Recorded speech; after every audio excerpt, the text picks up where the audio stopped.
আঞ্চলিক ৰঙালী বিহু সন্মিলনত আজি আহি এই শিৱালয় প্ৰাংগণত আপোনাৰ কেনেকুৱা লাগিল বুলি আপুনি যিটো প্ৰশ্ন মোক কৰিছে মই নিজে ক'ব নোৱাৰোঁ ইয়াত কেনেকুৱা লাগিছে।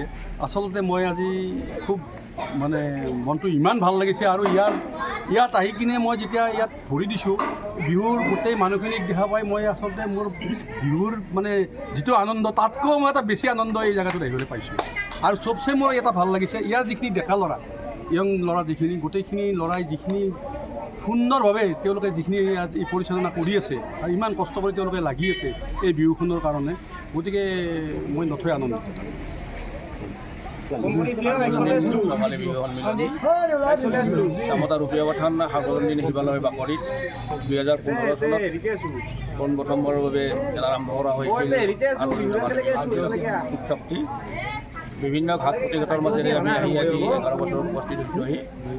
আৰু দিনটোৰ কাৰ্যসূচী আছিল ৰাতিপুৱা চাফাই কাম, তাৰপিছত বিহুৰ পতাকা উত্তোলন, তাৰপিছত কণ কণ ল'ৰা ছোৱালীৰ মাজত চকী খেল প্ৰতিযোগিতা, চিত্ৰাংকন প্ৰতিযোগিতা, গছপুলি ৰোপণ ইত্যাদি কাৰ্যসূচীৰ পিছত সন্ধিয়াৰ কাৰ্যসূচী আছিল আমাৰ মঞ্চ উদ্বোধনী।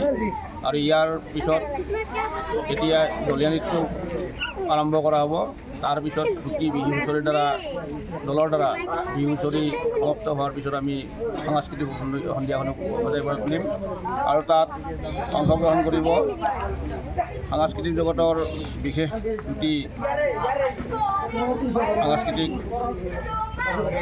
আমাৰ পল আকাশ আৰু কৃষ্টি কাশ্যপৰ দ্বাৰাই এই মঞ্চখন সজাই তোলা হ'ব।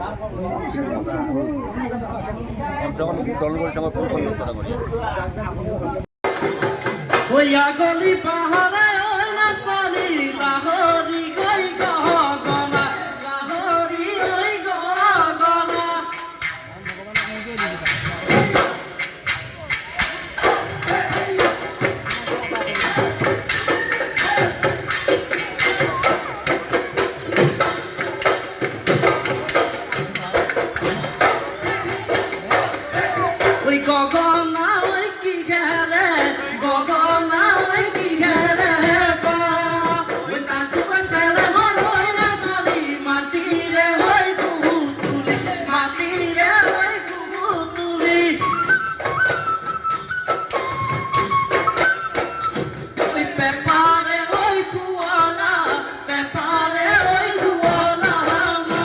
যিকোনো খবৰৰ বাবে যোগাযোগ কৰক 7099017330 লগতে 7099017110 নম্বৰত।